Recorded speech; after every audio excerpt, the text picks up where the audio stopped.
ষষ্ঠ শ্রেণীর বিভাগ খ ও গয়ের সকল ছাত্রছাত্রীকে জানাই শুভ সকাল। আশা করি তোমরা সকলে ভালো আছো ও সুস্থ আছো। এখন তোমাদের বাংলা ব্যাকরণের ক্লাস। আর গতদিন আমরা বাংলা ব্যাকরণে একটা নতুন অধ্যায় শুরু করেছিলাম। অধ্যায়টির নাম প্রায় সমুচ্চারিত ভিন্নার্থক শব্দ বা সমুচ্চারিত ভিন্নার্থক শব্দ। প্রায় সমুচ্চারিত ভিন্নার্থক শব্দ সম্বন্ধে আমরা গতকাল বিস্তারিত আলোচনা করেছি। তবু আজ তোমাদের আরেকবার বলে দিচ্ছি যে সমুচ্চারিত ভিন্নার্থক শব্দ বলতে আমরা কী বুঝি। সমুচ্চারিত মানে সমান উচ্চারণ যার, আর ভিন্নার্থক মানে আলাদা অর্থ। এক্ষেত্রে আমরা দেখতে পাই যে অনেক শব্দ আছে যাদের শব্দ, যেহেতু আমরা এখানে শব্দ জোড়া নিয়ে কাজ করছি, অর্থাৎ দুটো শব্দ, এদের উচ্চারণটা প্রায় অনেকটা এক রকমের, কিন্তু এদের বানান আলাদা এবং এই বানান আলাদা হওয়ার জন্য এদের অর্থ আলাদা। আমরা গতকাল বেশ কিছু সমুচ্চারিত ভিন্নার্থক শব্দ সম্বন্ধে আমরা জেনেছি। আজ আমরা আরও বেশ কিছু ভিন্নার্থক শব্দের উচ্চারণ ও তার অর্থ সম্বন্ধে আলোচনা করব।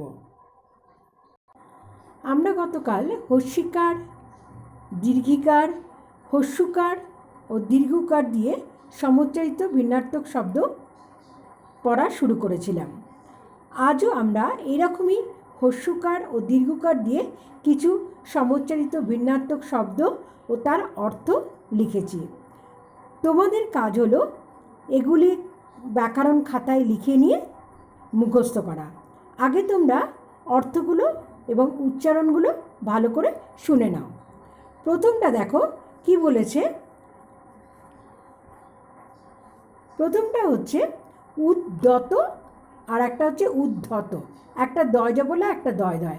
উদ্ধত কথাটা মানে হচ্ছে প্রবৃত্ত, আর উদ্ধত মানে অবিনীত। অবিনীত মানে যে বিনীত নয়, অর্থাৎ যে নম্র নয়। পরেরটাতে আমরা আসছি। পরেরটা কি দেখো, পরেরটাতে কি আছে?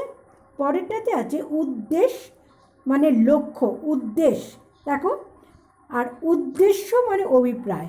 দ্বিতীয়টা যেটা আছে, দ্বিতীয় যে বানানটা, সেখানে একটা জফলা আছে। উদ্দেশ্য মানে অভিপ্রায়। অভিপ্রায় মানে ইচ্ছা আমরা বলতে পারি, যেমন আমরা বলতে পারি উদ্দেশ্য দিয়ে তুমি কি উদ্দেশ্যে এখানে এসেছ। এবার আমরা পরেরটাতে আসি। পরেরটাতে কি আছে? পরেরটাতে আছে দেখো উপহার আর উপাহার। উপহার মানে পুরস্কার, যা আমরা সবাই পেতে খুব আগ্রহী এবং আমাদের পেলে খুব ভালো লাগে। আর উপাহার মানে হচ্ছে জলযোগ। জলযোগ মানে আমরা বলতে পারি হালকা খাবার, সেটাকে আমরা জলযোগ বলতে পারি। পরেরটাতে দেখো কি আছে, উপায় আর উপেয়। উপায়, উপায় মানে আয়। আয় কথাটা মানে উপার্জন। আর কৌশল, কোনো কাজ করার জন্য আমরা যে কৌশলটা অবলম্বন করি সেটা উপায়ও বলতে পারি। উপায়ের একটা অর্থ হলো কৌশল। আর উপেয় মানে যার সাধনা করা হয়, আমরা ঈশ্বরের সাধনা করে থাকি। পরেরটাতে দেখো উদ্গীত আর উদ্গীত। একটা ত আছে আর একটাতে থ আছে। দুটোই একই রকম, শুধু উচ্চারণের ক্ষেত্রে কিছুটা তফাৎ, বানানের ক্ষেত্রে কিছুটা তফাৎ। উদ্গীত আর উদ্গীত। যেটা গীত সেটা হচ্ছে উচ্চ স্বরে গান, মানে উচ্চ রবে গান। আর উদ্গীত মানে সাম গান, যেটা বেদে গাওয়া হয়।